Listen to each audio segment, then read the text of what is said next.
Okay, तो आज हमको पढ़ना है, लास्ट क्लास में हम लोगों ने एक्सरसाइज सॉल्व की, अब आज हमें पढ़ना है निगेशन ऑफ कंपाउंड स्टेटमेंट। जितने भी कंपाउंड स्टेटमेंट हम लोगों ने पढ़े हैं, चाहे वो कंजंक्शन हो, डिसजंक्शन हो, इम्प्लीकेशन हो, डबल इम्प्लीकेशन हो, तो इन सब के निगेशन के क्या फॉर्मूले होते हैं ये हमें पढ़ना है। तो उसमें पहला पढ़ते हैं हम negation of conjunction. Negation of conjunction, conjunction यानी एंड ऑपरेशन। दो स्टेटमेंट का अगर एंड ऑपरेशन है और अगर हमें उसका निगेशन फाइंड आउट करना है, तो ये इसका फॉर्मूला क्या होगा और ये क्या होगा। देखो, the negation of conjunction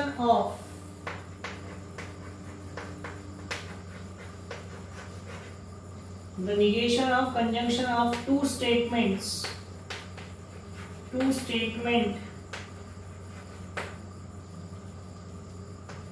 is equals to disjunction of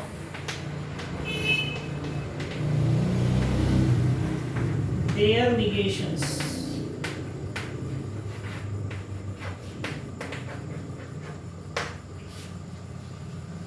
The negation of conjunction of two statement, दो स्टेटमेंट के कंजंक्शन का निगेशन किसके बराबर होता है, is equals to the disjunction of their negation.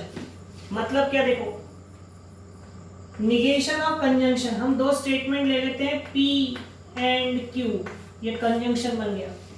P and Q यानी P और Q का क्या हो गया, कंजंक्शन।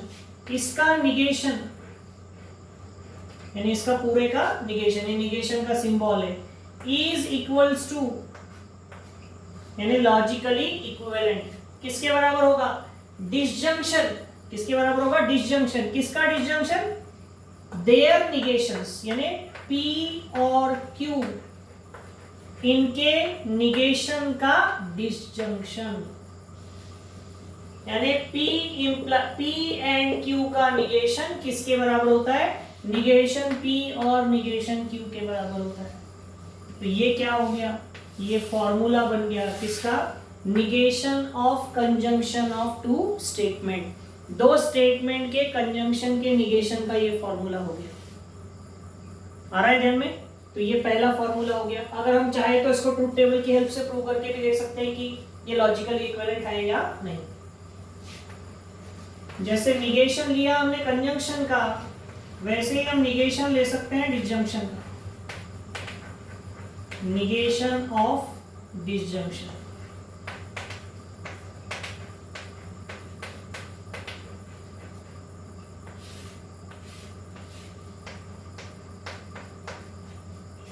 निगेशन ऑफ कंजंक्शन जैसे ही निगेशन ऑफ डिसजंक्शन। जैसे कंजंक्शन का निगेशन होता है वैसे डिसजंक्शन का निगेशन क्या होगा, देखो। So the negation of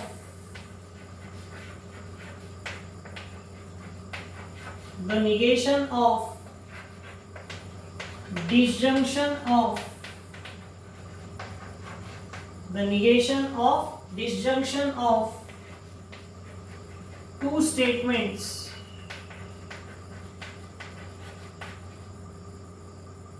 is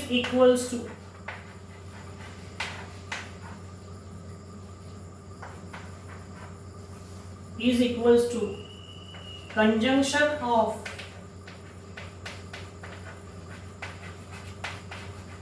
their negation।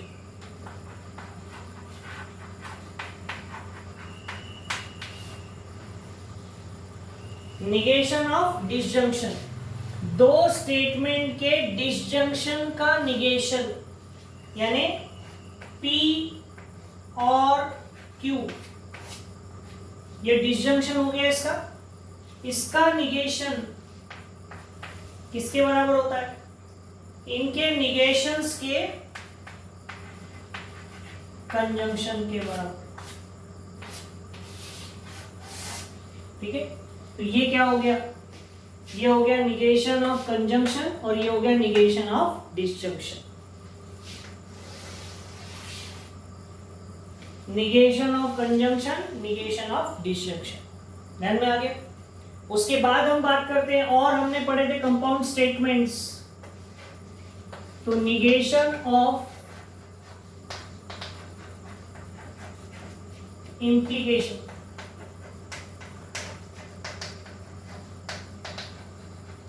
negation of implication। तो implication का negation क्या होगा? तो देखो, let P implies Q be a compound statement, be a compound statement,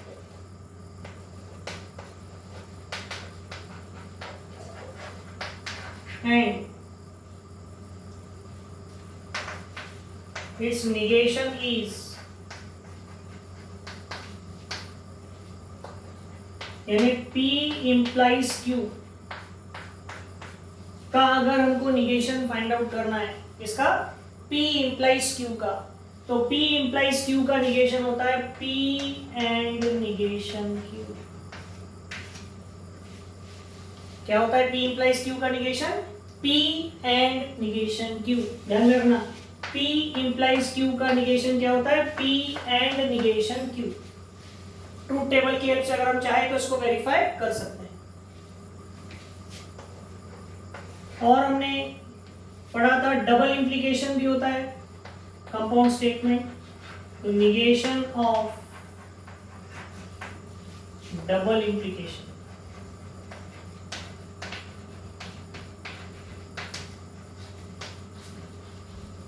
यानी निगेशन ऑफ बाय कंडीशनल। तो पहले देखो,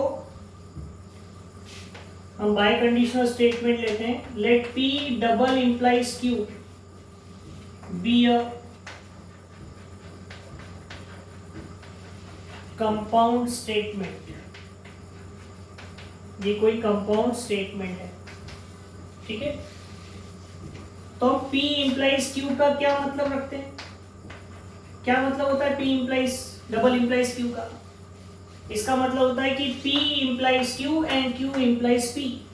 केमिस्ट्री में पढ़ते हैं वैसा, रिएक्शंस पढ़ते हैं ना, कि P is the reactant, Q is the product, और रिवर्सिबल होगा तो Q is the reactant, P is the product.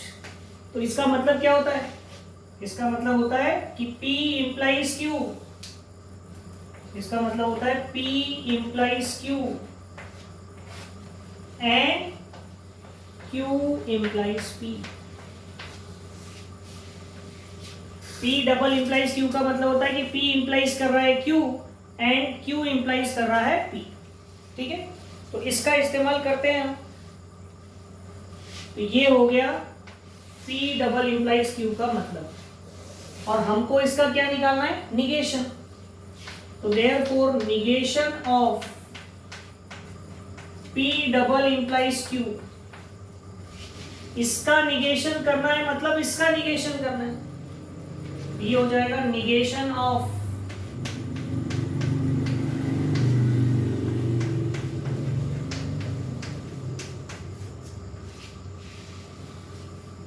ठीक है, इसका निगेशन करना है, मतलब इसका निगेशन करना है, इसका मतलब इसका। अब यहां पर एंड ऑपरेशन है दोनों के बीच में, देखो दोनों के बीच में क्या है? एंड। तो एंड का निगेशन क्या होता है? अभी हमने देखा था कि दो स्टेटमेंट के बीच में एंड हो और उसका निगेशन करना है, तो पहले का निगेशन और दूसरे का निगेशन। तो यहां क्या हो जाएगा? पहले का निगेशन और एंड की जगह क्या आ जाएगा? और दूसरे का निगेशन, यानी Q इंप्लाइज P, ठीक है। पहले का निगेशन और दूसरे का निगेशन, तो ये क्या हो जाएगा? P implies Q। तो P इंप्लाइज Q का निगेशन क्या होता है? अभी हमने देखा क्या होता है? P एंड निगेशन Q, और इसका मतलब क्या होगा? Q and negation P। पहला एज इट इज, दूसरे का negation, and Q and negation P। तो इस तरह से एक इसका निगेशन आ गया, P डबल इम्प्लाइज Q। तो ये 4 कंपाउंड स्टेटमेंट्स के हम ऐसे निगेशंस के फॉर्मूले फाइंड आउट कर सकते हैं। इसमें एक और चीज हम ले सकते हैं कि क्वांटिफाइड स्टेटमेंट अगर हो, ठीक है, तो क्वांटिफाइड स्टेटमेंट का निगेशन क्या होता है? देखो 2 तरह के क्वांटिफायर्स है। कौन कौन से? एक है यूनिवर्सल क्वांटिफायर और एक है एग्जिस्टेंशियल क्वांटिफायर। आप यूनिवर्सल क्वांटिफायर वाले स्टेटमेंट का निगेशन कर रहे हो तो यूनिवर्सल क्वांटिफायर को हटाकर एग्जिस्टेंशियल क्वांटिफायर लिखना, और एग्जिस्टेंशियल क्वांटिफायर वाले स्टेटमेंट का निगेशन कर रहे हो तो यूनिवर्सल क्वांटिफायर लिखना। ठीक है, वो भी हम देखते हैं। अभी हमको पढ़ना है, देखो निगेशन अगर हमको निकालना है किसका? Quantified statement, negation of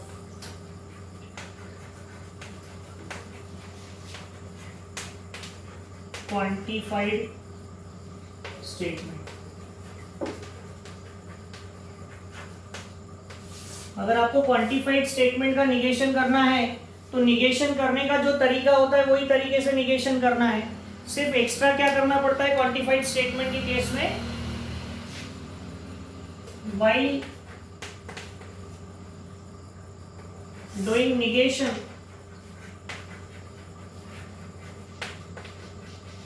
of quantified statement,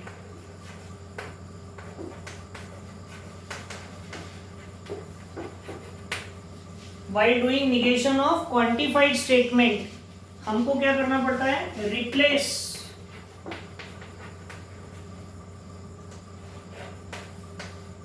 ये किसका सिंबल है? For all. Replace for all bye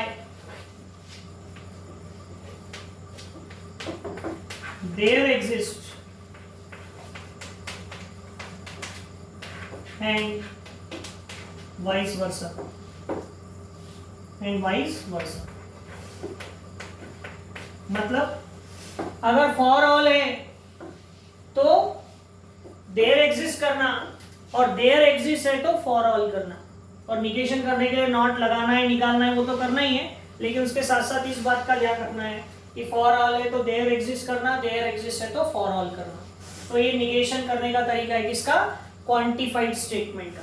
ठीक है, अब उसके बाद हमको एक और टॉपिक पढ़ना है before the exercise, next exercise, and that is converse, inverse and contrapositive. किसी दिए हुए स्टेटमेंट का कैसे कन्वर्स निकालना, कैसे इनवर्स निकालना और कैसे कॉन्ट्रापोजिटिव निकालना। So converse, inverse and contrapositive. दिए हुए स्टेटमेंट का, यानी दो कोई भी स्टेटमेंट जो कि कंडीशनल स्टेटमेंट हो, ठीक है। So let P implies Q be the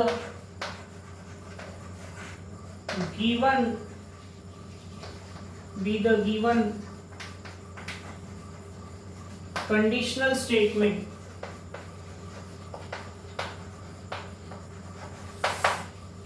P implies Q क्या है? कोई दिया हुआ कंडीशनल स्टेटमेंट है और हमें उसका क्या फाइंड आउट करना है? कन्वर्स, इनवर्स और कॉन्ट्रापोजिटिव। तो कोई स्टेटमेंट अगर आपको P implies Q दिया हुआ है तो उसका कन्वर्स क्या होता है? आप लोगों ने पढ़ा होगा कन्वर्स ऑफ थ्योरम, है ना? ये पढ़ते हैं आप लोग 10th 11th 9th 10th में पढ़े हैं सभी। तो कन्वर्स क्या होता है? अगर P implies Q कोई गिवन स्टेटमेंट है, so the converse of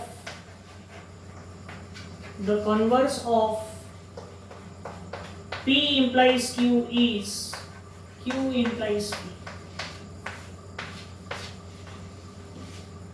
P implies Q कोई दिया हुआ स्टेटमेंट है तो उसका कन्वर्स क्या होता है? Q implies P। ठीक है, उसके बाद बात करते हैं इनवर्स। तो कन्वर्स क्या होता है? P implies Q का Q implies P। और इनवर्स क्या होगा? तो इनवर्स होगा the inverse of P implies Q is negation P implies negation Q. P implies Q का इनवर्स क्या होगा? negation P implies negation Q. और आखिरी है कॉन्ट्रा पॉजिटिव। कोई स्टेटमेंट अगर आपको दिया है P implies Q और उसका कॉन्ट्रा पॉजिटिव करना है, so the contra positive is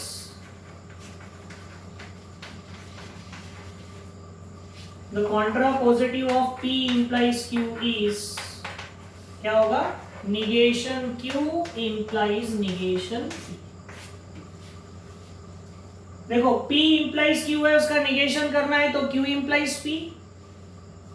P implies Q का अगर इनवर्स करना है तो negation P implies negation Q, और कॉन्ट्रा पॉजिटिव करना है तो P implies Q का negation Q implies negation P। ठीक है, तो अब इसके बाद हम एक एग्जांपल लेते हैं इसका, कन्वर्स, इनवर्स और कॉन्ट्रा पॉजिटिव को और क्लियरली हम समझते हैं। ठीक है,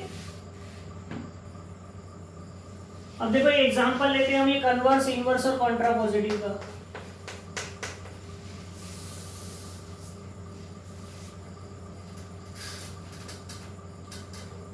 कोई P implies Q कोई स्टेटमेंट है,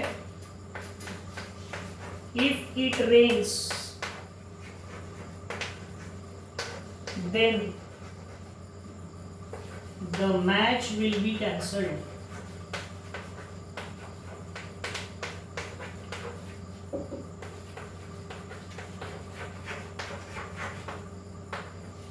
ऐसा कोई स्टेटमेंट है क्या? इफ इट रेन्स यानी अगर बारिश हुई तो मैच कैंसल हो जाएगा। तो यहां पर हमारे लिए P क्या है? इट रेन्स, बारिश होगी, and the match will be cancelled, ये हमारे लिए कौन सा स्टेटमेंट है? Q। अब हम इसका कन्वर्स बनाएंगे, इनवर्स बनाएंगे और कॉन्ट्रा पॉजिटिव बनाएंगे। तो सबसे पहले हम इसका बनाते हैं कन्वर्स। तो कन्वर्स क्या होता है? Q implies P। क्या होता है? Q implies P। तो कन्वर्स क्या हो जाएगा? Q पहले यानी the match will be cancelled, तो आएगा शुरुआत कैसे? If the match will be cancelled,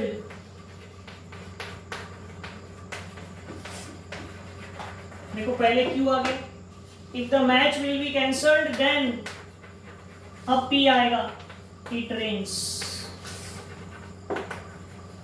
देखो सब इंप्लीकेशन वाले ही रहेंगे तो सब में इफ देन आएगा, लेकिन अब पहले कौन आएगा? Q, और बाद में कौन आएगा? P। तो ये स्टेटमेंट का क्या हो गया? कन्वर्स। फिर कन्वर्स के बाद क्या लिखना है? Inverse. So what is inverse?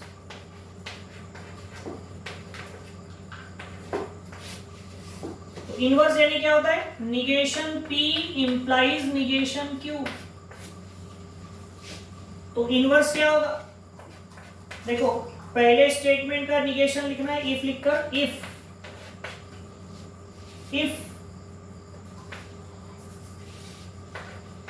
it does not rain, if it not, ऐसा नहीं लिखना, ये रेन्स का एस हटाकर डज लगा देना, थोड़ा इंग्लिश का भी ध्यान रखना। if it does not rain, पहले का निगेशन हो गया P का, if यानी, और फिर then आ गया, तो ये भी हो गया। अब दूसरे का भी निगेशन करना है, then the match will not be cancelled। यानी पहले स्टेटमेंट का भी निगेशन कर दिया, दूसरे का भी निगेशन कर दिया और इफ देन लगा दिया। ठीक है, और आखिरी इसका बच गया है Contra positive. Contra positive last. तो कॉन्ट्रा पॉजिटिव क्या होता है? Negation Q implies negation P। तो negation Q implies negation P क्या होगा? इफ Q का निगेशन करना है तो Q का निगेशन क्या होगा? The match will not be cancelled। और उसके बाद लिखना है then निगेशन P, तो निगेशन P क्या हो जाएगा, then it does not rain. ठीक है, तो इस तरह से हम किसी दिए हुए स्टेटमेंट का converse, inverse and Contra positive find कर सकते हैं। ठीक है, तो इस तरह से ये हमको करना है। अब इस पर डिपेंड हमारी इस चैप्टर की अगली एक्सरसाइज है, तो वो एक्सरसाइज को हम लोग नेक्स्ट क्लास में डिस्कशन करेंगे, जिसमें हम निगेशन के प्रॉब्लम्स करेंगे, हम ड्यूअल्स के प्रॉब्लम्स करेंगे। ओके।